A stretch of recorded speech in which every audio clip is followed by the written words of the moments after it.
اللهم صل على سيدنا محمد وعلى آل سيدنا محمد. أعوذ بالله من الشيطان الرجيم. بسم الله الرحمن الرحيم.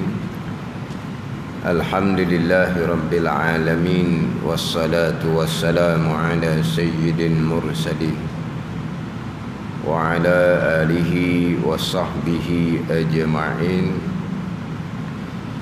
رب اشرح لي صدري ويسر لي أمري واحلل عقدة من لساني يفقه قولي. سبحانك لا علم لنا إلا ما علمتنا إنك أنت العليم الحكيم. ولا حول ولا قوة إلا بالله العلي العظيم.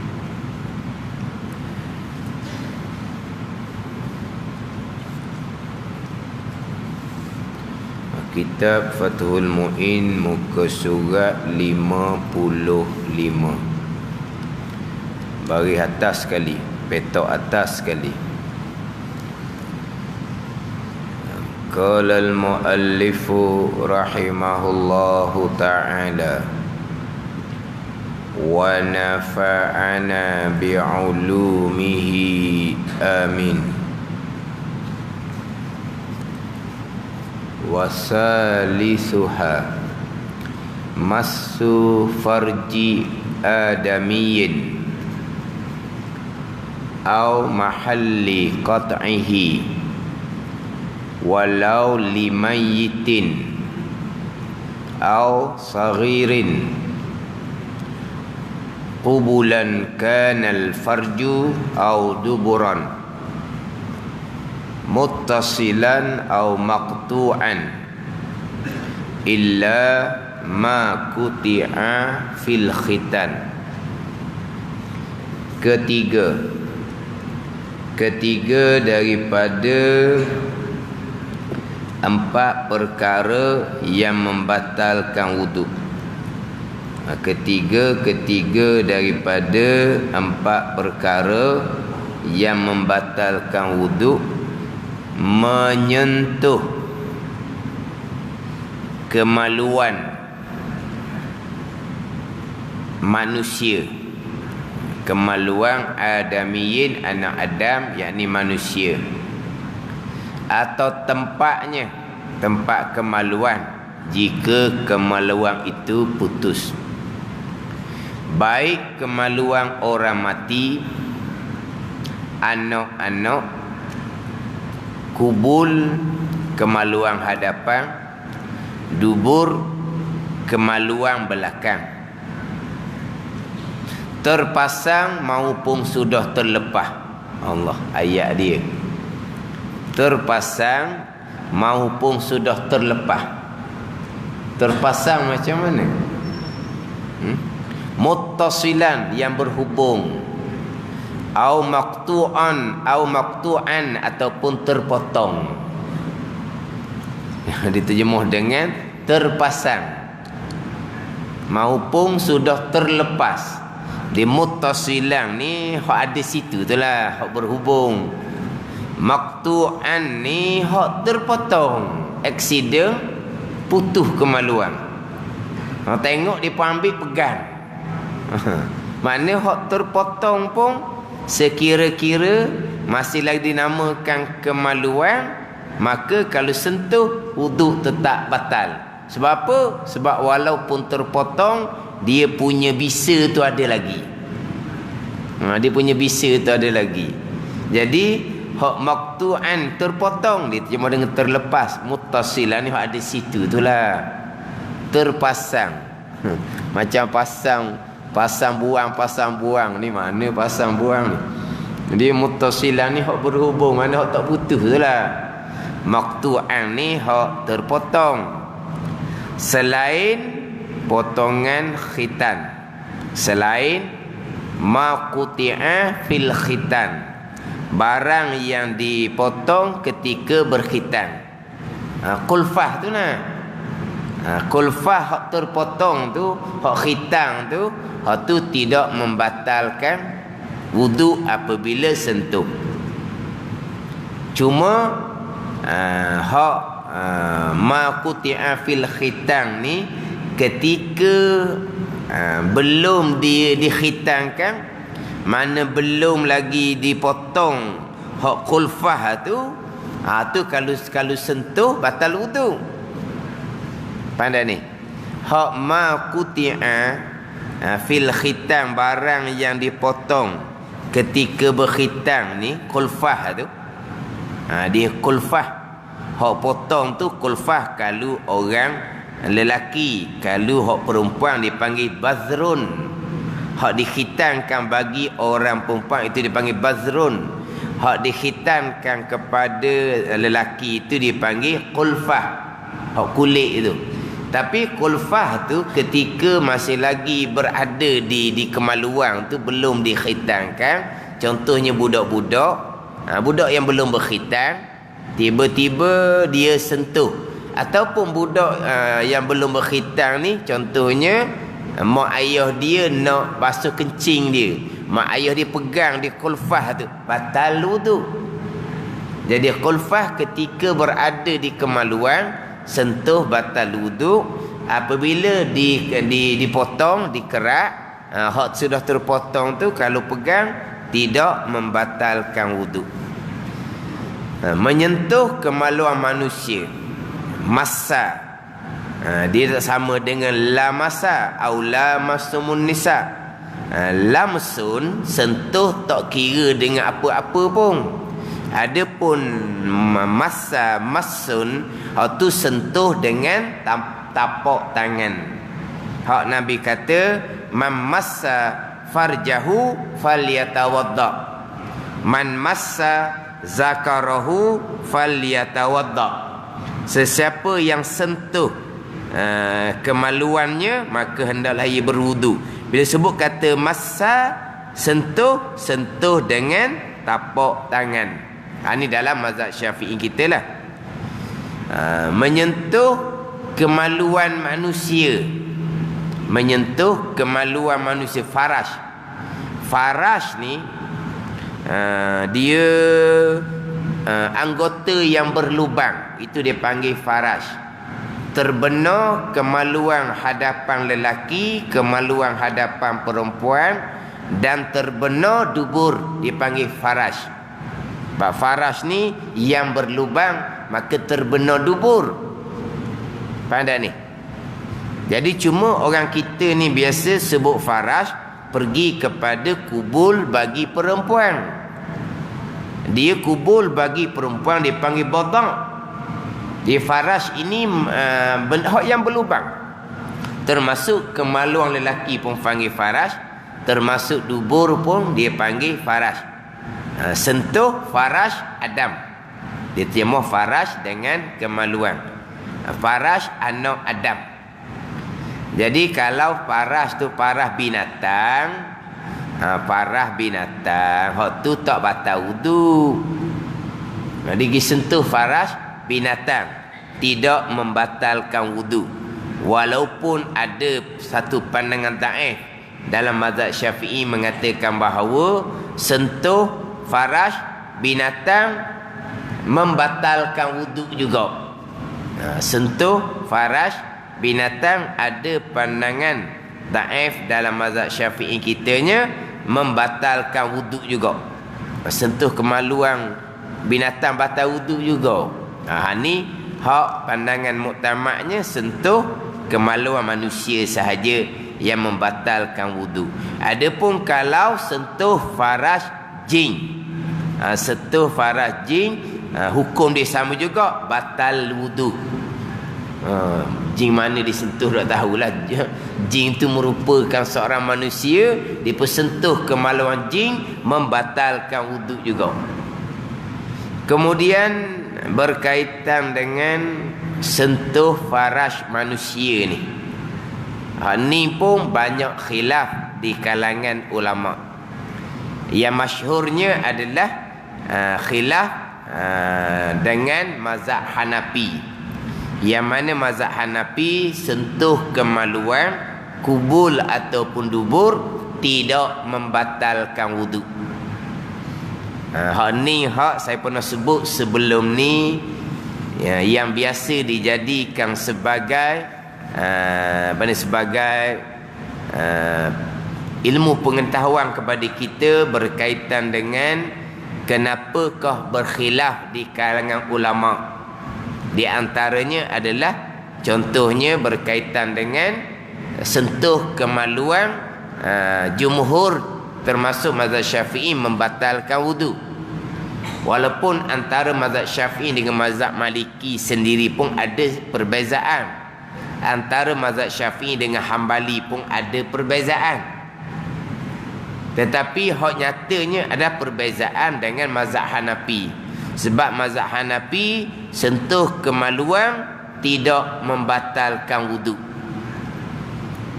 Maka dalil dalam mazhab Hanafi sentuh kemaluan tidak membatalkan wuduk adalah hadis yang sahih. Dalil membatalkan wuduk mazhab Syafi'i kita hadis yang sahih. Jadi sama-sama hadis yang sahih. Ini punca khilaf di kalangan ulama. Kemudian antara hadis sahih yang menyatakan bahawa sentuh kemaluan batal wuduk, hadis sahih yang menyatakan sentuh kemaluan tidak membatalkan wuduk, manakah hadis itu yang dahulu, mana hadis yang kemudian? Kalau jumpa mana hadis yang dahulu, mana hadis yang kemudian, maka hadis yang kemudian akan membatalkan hukum hadis yang terdahulu. Jadi periksa antara hadis yang kata batal wuduk sentuh kemaluan dengan hadis yang tak batal wuduk ni tak jumpa. Walaupun ada juga setengah-setengah pandangan mengatakan hadis yang kata tak batal wuduk, hadis Talqin bin Ali radhiyallahu anhu ni, dikata hadis ni dahulu. Hadis ni ketika awal hijrah ke Madinah. Hadis yang kata batal wuduk, hadis riwayat daripada Busrah binti Safwan dan juga hadis riwayat daripada Ummu Habibah. Ini hadis yang kemudian. Maka hadis yang kemudian yang menyatakan batal wuduk ni menasahkan hukum hadis yang terdahulu yang mengatakan tidak batal wuduk itu pada setengah pandangan lah. Tapi ulama'nya menetapkan bahawa antara dua hadis ni tak tahu mana hadis yang dahulu, mana hadis yang kemudian.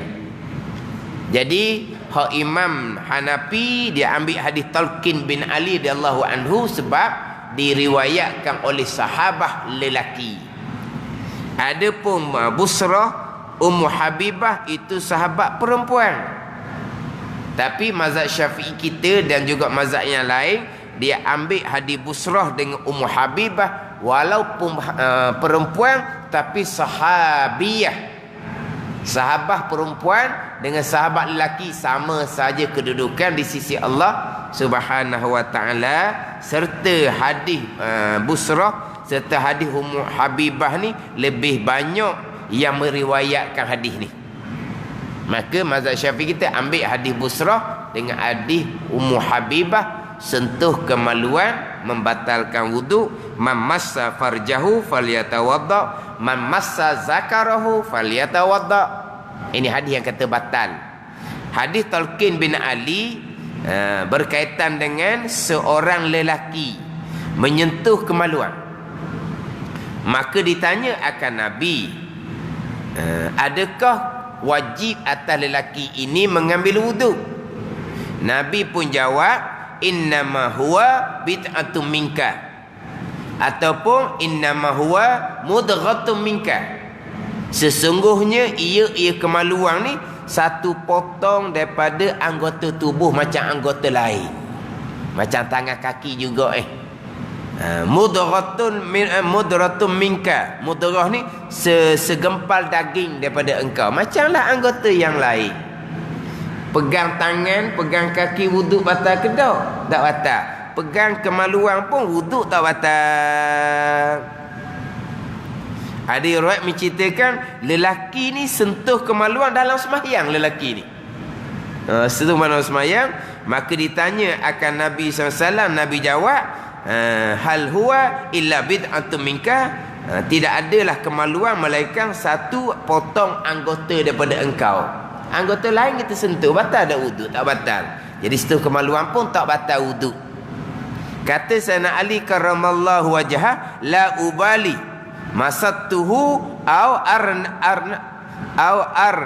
yanata anfi. Kata Sayyidina Ali karramallahu wajhah, aku tak peduli aku sentuh kemaluan ke, aku sentuh hujung batang hidung ke, tak peduli. Sebab apa? Sama-sama tak batal.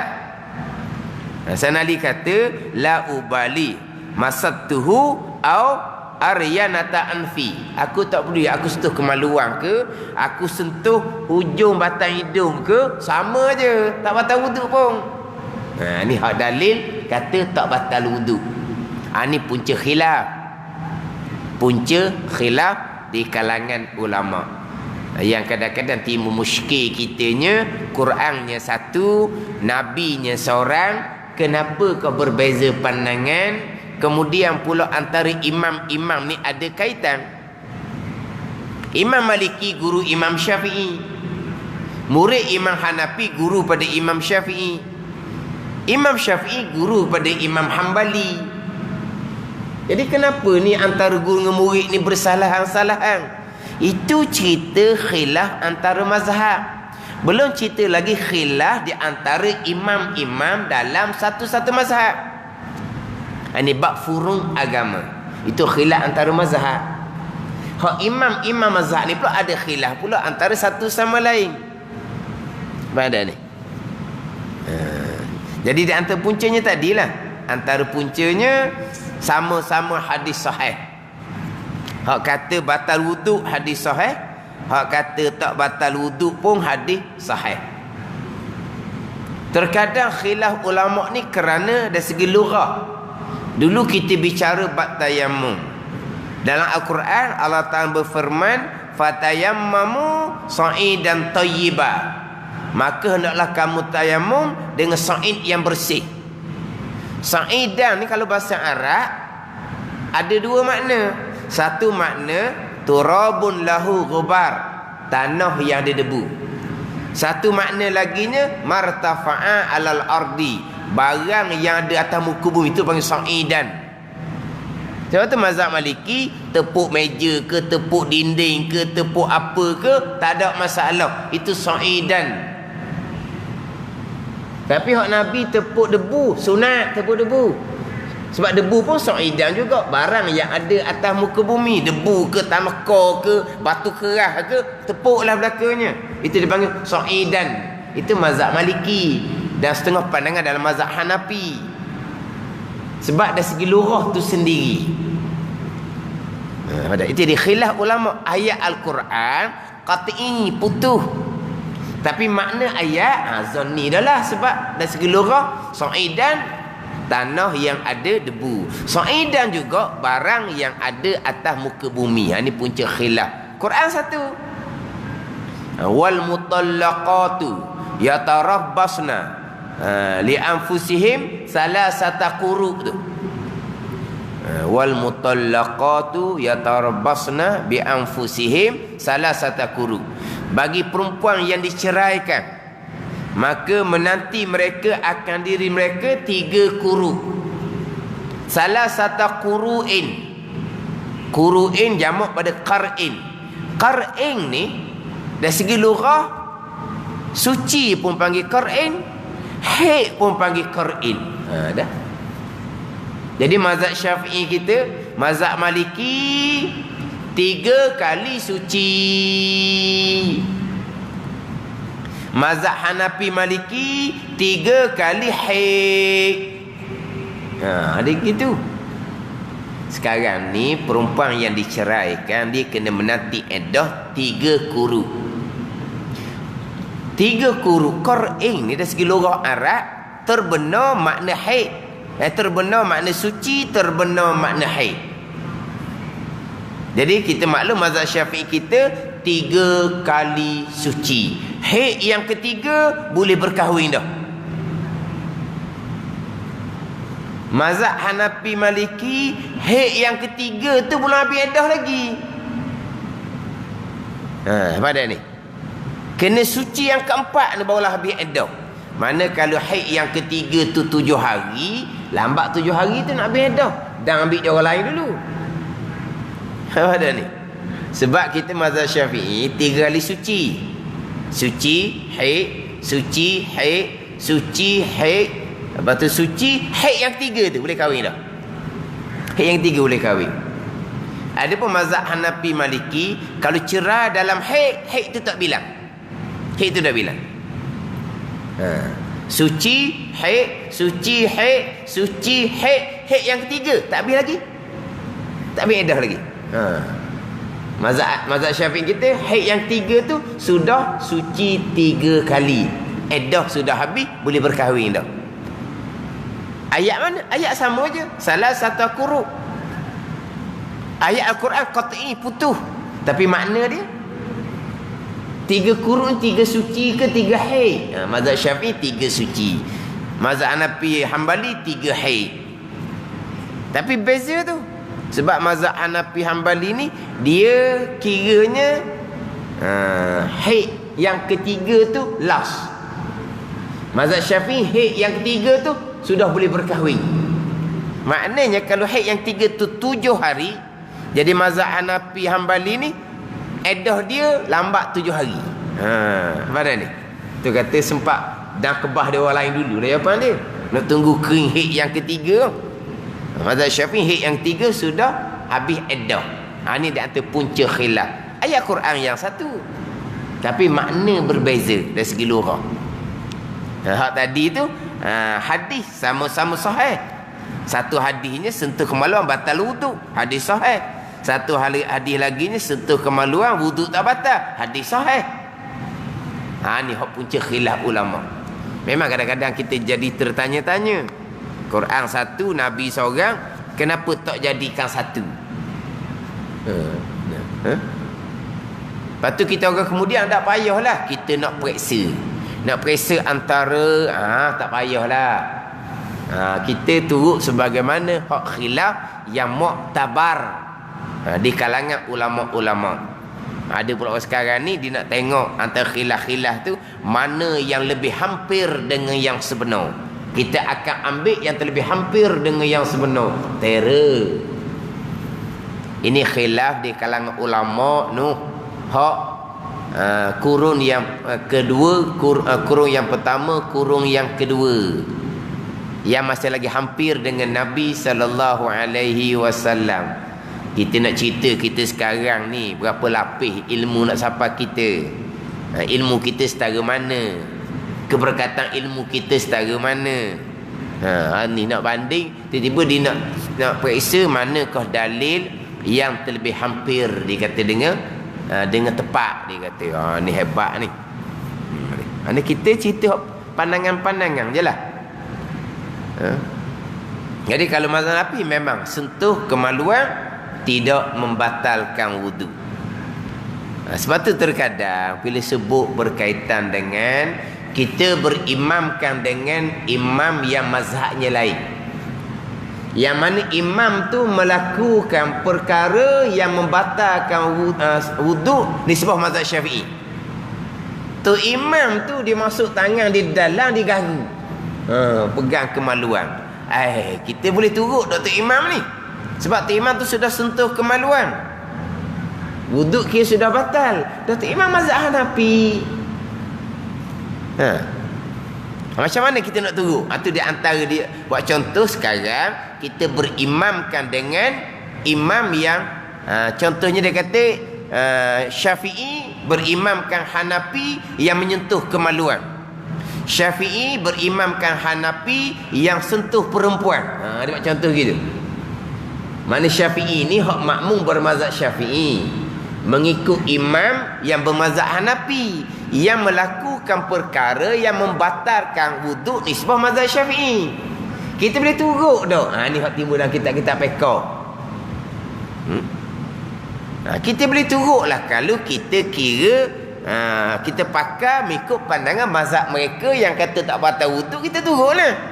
Tapi kalau kita turut pandangan Allah batal dah wuduk tu imam, tapi biarlah tu imam wuduk batal pun nak sembahyang dengan dia, tak sah sembahyang kita. Wuduk tu imam tu batal pada anggapan dia. Lepas tu wuduk dia tak batal. Bila wuduk tu imam tak batal, kita makmum bolehlah ikut tu imam wuduk tak batal. Gitu je lah. Macam pergi Mekah tu lah. Mekah mazhab Hanbali, tapi mazhab Hanbali dia baca Bismillahirrahmanirrahim, tapi disunatkan perlahan. Kita kata ginilah, tu imam tu berdahing. Ni biasa tu imam Mekah dia berdahing. Dia baca surah panjang dia berdahing. Mazhab Syafi'i kita batal wuduk berdahing, batal semayang berdahing tu. Kita nak turut tu imam tu. Tu imam Mekah dia berdahing. Allah, tu imam Mekah ni masalah ni dia berdahing. Batal dah semayang. Biar semayang batal pun nak turut juga. Kita tu batal awal lagi. Badan dia. Tu imam tu berdahing. Biar dia berdahing tak batal. Kita pun pakai mazhab dia tak batal juga. Boleh turut. Kalau kita beranggapan tu imam berdahing tu semayang batal tu. Tapi biar turutlah, biar dia batal pun turut juga. Kita tu batal awal lagi. Mana kita pakai hak dia tak batal, hak kita tak batal.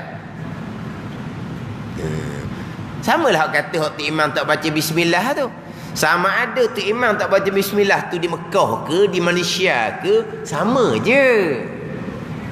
Baru ni orang bersoal, dia kata kalau macam mana kalau tu imam Arab tu mari Malaysia tapi tak baca bismillah, kita boleh turut ke tak? Dah di Mekah tu awak turut tak ada baca bismillah. Mekah lain, Malaysia lain. Kenapa lain ni?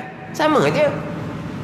Mekah ke Malaysia ke sama je. Dia mari tempat kita pun dah dia tak pandai nak jaga hak mazhab tempatan, tu jahil dia. Tak pandai nak ra'i, nak pelihara mazhab tempatan. Tapi sama saja kita boleh ikut tu imam hak ada di Mekah, hak tak baca bismillah, kita nak ikut tu imam Arab hak mari tempat kita hak tak baca bismillah. Samalah kita boleh turut. Dengan syarat kita beriktikad, beranggapan bahawa kita macam mereka. Tak baca bismillah pun sah semayang. Kita turutlah mereka. Sama je Mekah ke Malaysia sama je. Tapi kalau dia mari Malaysia tak baca bismillah tu tak erti dia.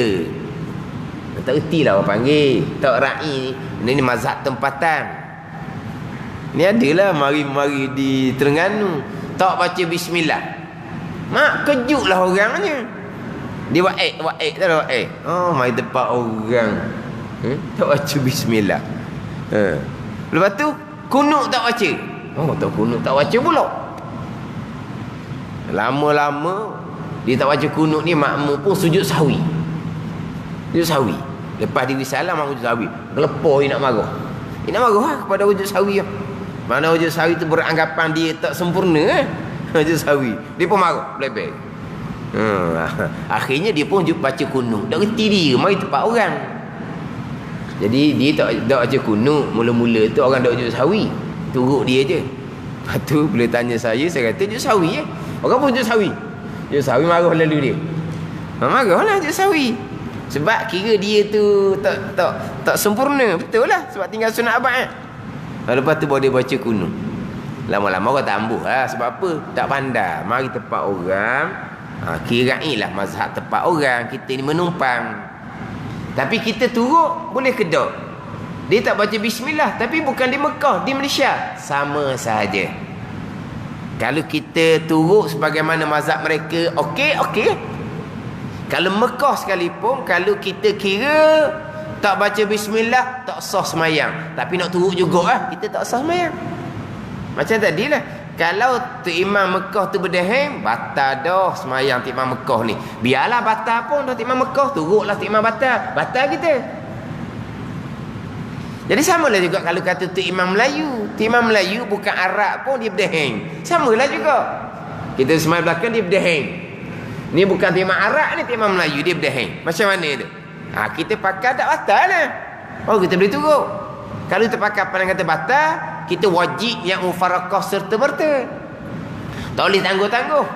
Imam berdahing, kita kira pandangan batal, kita tidak segera niat mufarakah, semayang kita batal. Imam berdahing, Allah, kita pun mufarakah lalu. Tak apalah. Tapi kalau kita tak mufarakah, kita kena pakai pandangan hak kata tak batal. Baru kita boleh turut. Batal. Biar batal pun nak tunggu. Batal kita. Ada ni. Tapi nak cerita di antara dalam kitab biasanya berkaitan dengan makmum imam berlainan mazhab. Boleh berjemaah ataupun tidak. Tadi contoh tadi ya. Di antara contohnya Syafi'i mengikuti imam yang bermazhab Hanafi yang menyentuh kemaluan. Syafi'i ni makmum yang bermazhab Syafi'i mengikut imam yang bermazhab Hanafi yang menyentuh perempuan. Ini sudah berlainan mazhab. Sebab mazhab kita sentuh kemaluan wuduk tak ada dah. Sentuh perempuan wuduk tak ada dah. Ada ni. Jadi contoh itulah. Sebab mazhab Hanafi sentuh kemaluan tidak membatalkan wuduk. Mazhab Syafi'i dengan mazhab Hanbali lah. Hak agak lebih kurang sama. Sentuh kemaluan batal wuduk. Mazhab Syafi'i dengan mazhab Hanbali. Yang berbezanya dengan mazhab Hanbali ni dia sentuh tapak tangan, sentuh belakang tangan, wuduk batal semata. Itu je beza. Kita orang bermazhab Syafi'i, kadang-kadang orang perempuan dia nak istinja anak dia, wuduk dia ada, dia sayang wuduk dia istinja kat belakang tangan. Pada ni dia wuduk ada. Jadi dia nak istinja anak dia sayang wuduk, dia akan istinja dengan belakang tangan. Mazhab Hanbali, tapak tangan ke, belakang tangan ke, batal wuduk semata. Sentuh kemaluan, itu je beza.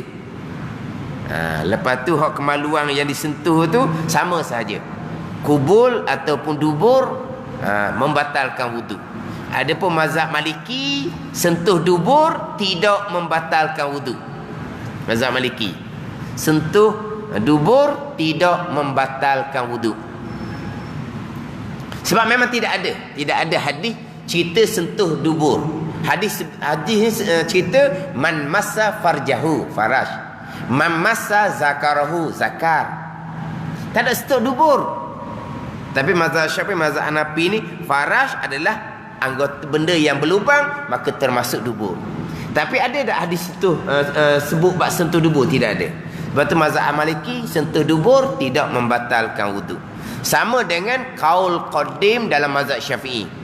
Pandangan Imam Syafi'i yang lama ketika Imam Syafi'i berada di Iraq, sentuh dubur pun tidak membatalkan wuduk juga. Ada ni. Kerana mazhab Maliki ni pula hak sentuh kemaluan batal wuduk ni hak orang balik. Kalau budak-budak ni nak semayang umur 7, 8, 9 tahun, tiba-tiba dia duduk pegang kemaluan. Mazhab Maliki, budak yang belum balik sentuh kemaluan tidak batal wuduk. Gitu. Tidak batal wuduk. Kemudian mazhab Maliki satu laginya, yang batal wuduk hanya satu sahaja. Sentuh zakar saja membatalkan wuduk. Sentuh dubur tidak membatalkan wuduk. Sentuh kubul perempuan pun tidak membatalkan wuduk. Sama ada yang menyentuh kubul perempuan tu sendiri ataupun suami dia sentuh. Sebab mazhab Maliki, sentuh lelaki perempuan tak ada syahwah, wuduk tak batal. Jadi maknanya mazhab Maliki yang batal wuduk hanya sentuh zakar sahaja. Dubur tidak membatalkan wuduk, kubul perempuan tidak membatalkan wuduk. Perempuan sentuh sendiri ataupun suami dia sentuh dan kata tidak ada syahwat, wuduk tak batal. Ini mazhab Maliki. Mazhab Maliki, hadis yang menyatakan mamassa farjahu tak sabit. Di sisi mazhab Maliki, hanya mamassa zakarahu falyatawadda sahaja yang sabit dalam mazhab Maliki. Sentuh zakar saja batal wudu. Mamassa farjahu tak sabit di sisi pandangan mazhab Maliki. Kerana mazhab Maliki ni pula, sentuh kemaluan sendiri sahaja batal wudu. Sentuh kemaluan orang lain tak batal wudu. Sentuh zakar orang lain tak batal wudu. Mana? Dia istinja anak dia kencing, tak batal wudu. Itu mazhab Maliki. Yang batal wuduk sentuh zakar dia sendiri. Sebab Nabi kata mamassa zakarahu falyatawadda. Sesiapa yang sentuh zakarnya, maka hendaklah ia berwuduk. Zakar anak tadi tak batal wuduk. Itu mazhab Maliki. Tapi ada riwayat man massa zakaran. Dengan isim nakirah. Itu umum. Man massa zakaran. Itu mazhab Syafi'i dengan mazhab Hambali. Zakaran dengan isim nakirah di umum. Sama ada zakar sendiri ataupun zakar orang lain. Tambahan pula kiaslah. Kalau sentuh zakar sendiri batal wudu, sentuh zakar orang lain, sentuh zakar orang lain ni sentuh zakar anak kita yang kita nak istinja tu nah. Mazhab Maliki tak batal. Jadi mazhab Maliki ni kalau kira dekat dengan mazhab Hanafi juga. Cuma mazhab Hanafi ni tak batal belaka sentuh kemaluan. Mazhab Maliki dubur tak batal, sentuh kubul perempuan tak batal, sentuh zakar saja batal, tetapi zakar hak sendiri bukan hak orang, dan sentuh pula oleh orang yang balik, bukan kanak-kanak yang sentuh kemaluan dia sendiri. Jadi kanak-kanak kita suruh dia berwuduk untuk semayang, tiba-tiba disentuh zakar dia, kanak-kanak yang belum balik ni, tak perlu suruh dia berwuduk yang lain. Mazhab Maliki kata tak batal wuduk. Kita mazhab Syafi'i maklumlah batal wuduk. Kalau budak ni sentuh kemaluan, kita wajib suruh dia berwuduk kembali untuk sembahyang. Ni hak cerita pandangan-pandangan lah. Untuk kita luas sikit. Tapi untuk kita faham molek lah sini. Hak bagian mazhab Syafi'inya, sentuh kemaluan wuduknya batal. Bukan sentuh kemaluan je batal, atau tempatnya jika melalui itu putus. Kemaluan ni kena kerak, terpotong tempat dia tu. Tempat tu, bukan kawasan dia, tempat tu. Sentuh batal wuduk. Baik kemaluan orang mati, anak-anak ni hak sarir, hak budak kecil batal juga. Sehingga kan hak sarir budak kecil ni, sehingga kan hak nilah hak guguran ni, bukan hak guguran, dia guguran ni 6 bulan ke bawah, 6 bulan ke atas dia tak panggil guguran. Cuma kita panggil gua itu dipanggil beranak tu 6 bulan ke atas. Tapi hak lahir mati ni dia ada kemaluan dia, sentuh waktu pun batal. Pada ni dia berbeza. Kita sentuh, contoh kita sentuh lelaki perempuan, hak batal wuduk nanti bicara adalah lelaki perempuan hak sampai hak syahwat, hak besar dah. Pada ni kalau sentuh budak perempuan, budak lelaki, wuduk tak batal. Budak perempuan lelaki sentuh, budak lelaki perempuan sentuh tak batal. Kenapa sentuh kemaluan, walaupun kemaluan kanak-kanak pun batal? Dia hak tu bab syahwat. Adapun kemaluan ni, kemaluan ni semata-mata kemaluan tu pun alat syahwat dah tu. Sebab tu disentuh kemaluan takkir kepada walaupun budak-budak kecil kalau kita sentuh. Tak ada anak kita lah. Kita nak istinja anak kita, anak baru lahir, batal wuduk. Dia tak sama dengan sentuh kulit dengan kulit. Waktu bicara lelaki dengan perempuan lah contohnya. Ni bab sentuh kemaluan, walaupun kemaluan tu kemaluan kanak-kanak kecil sekalipun batal wuduk. Kemaluan mayat ni macam mana tersentuh? Kemaluan mayat ni tersentuh lah. Sebab kita maklum mayat ni bukan kemaluan. Kawasan aurah pun haram kita sentuh tanpa berlapis. Ada ni, bukan kemaluan, ni faras mayat ni. Ni tersentuh. Dia mayat ni bukan kemaluan. Kawasan aurah antara pusat dan lutut, kita nak mandi tu kita wajib pakai sarung tangan. Sebab haram kita menyentuh di antara kawasan aurah mayat ni, haram kita sentuh. Yang tidak haram sentuh antara kawasan aurah ketika memandikan mayat hanyalah antara suami dan isteri. Suami meninggal, isteri yang memandikan. Isteri meninggal, suami yang memandikan. Itu tidak ada aurah dan boleh sentuh di kawasan aurah walaupun tanpa berlapis. Tetapi tak afdal lah, kita maklum lah. Lelaki yang memandikan, perempuan yang memandikan tu afdal. Tapi mazhab Syafi'i kitanya diharuskan isteri memandikan jenazah suami diharuskan memandikan jenazah isteri. Harus. Tapi nak cerita sini, kalau antara suami isteri dia tidak ada aurah. Ada ni, masa hidup tak ada aurah, pada masa mayat pun tak ada aurah. Mana boleh sentuh kawasan aurah walaupun tanpa berlapik. Kalau orang lain dia ada aurah, lelaki dengan lelaki ada aurah, perempuan dengan perempuan ada aurah antara pusat dan lutut. Maka bukan setakat ketika memandikan jenazah wajib kita tutup aurah mayat ni, wajib kita nak sentuh kawasan aurah wajib berlapik. Mana wajib pakai sarung tangan. Ni cerita hak mayat ni. Hak hidup pun samalah, sama telah lah hak hidup. Hak hidup ni masih lagi ada maruah dia. Hak hidup ni cerita mayat ni, dia ada maruah mayat ni. Aurah dia wajib kita tutup. Kawasan aurah dia jangan sentuh tanpa berlapik. Kalau orang hidup sama telah lah. Orang hidup mana? Mak ayah hak uzur. Mak ayah hak uzur tu, kita nak memandikan mereka, kita nak istinjakkan mereka. Ingat baik, aurah wajib tutup antara pusat dan lutut. Kawasan aurah nak sentuh wajib pakai sarung tangan. Mana kalau nak istinjak wajib pakai sarung tangan. Bukan kata Allah masa mu kecil dulu mak basuh berok tak pakai sarung tangan pun. Nak basuh berok mak mu pakai sarung tangan pun namik. Tak boleh. Kena pakai sarung tangan. Bukan kata geli ni, itu kawasan aurah. Bukan kata nak istinja, nak sentuh peha pun tak boleh tanpa berlapik. Itu aurah. Wajib tutup aurah satu. Dan kalau terpaksa sentuh kawasan aurah nak istinja tadi, wajib pakai sarung tangan. Ini hukum dia. Jangan ni kita cara orang tua, kita memandikan orang tua, kita buat orang tua tu macam baby. Tahu macam baby? Iwak telanya bulat kawan tu. Allah kata nanyanya ke orang tua tu. Tak apa dia kata.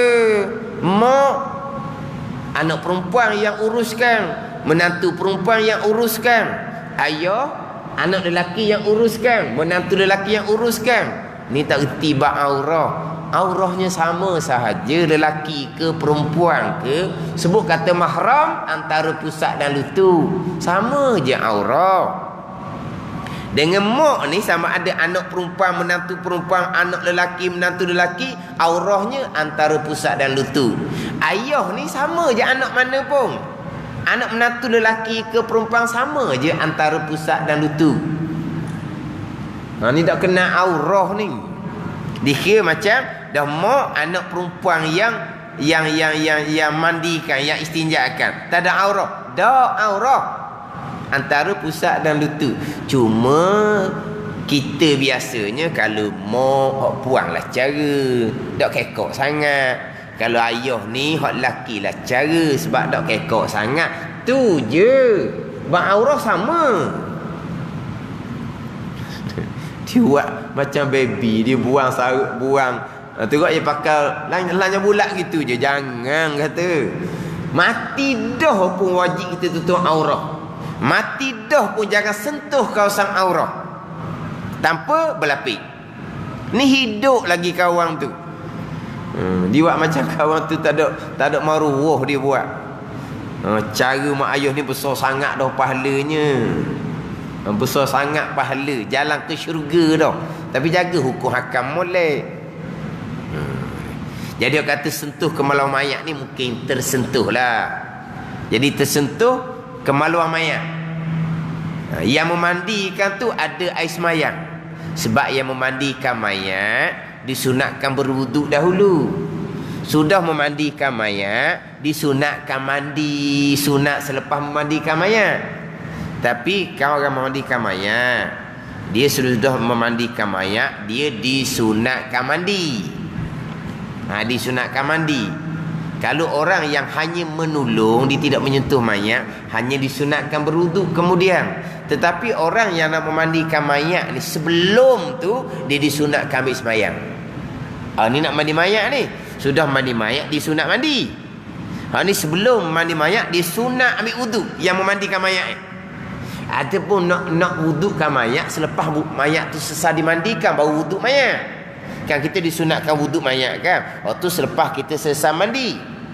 Lepas tu selesai mandi mayat, baru kita wuduk mayat. Nak cerita ni orang yang memandikan mayat, sebelum dia memandikan mayat, sunat dia berwuduk. Tiba-tiba ketika memandikan mayat, dia tersentuh kemaluan, dia wuduk dia batal, dia sunat ambil wuduk lain dulu, barulah sambung balik mandi mayat.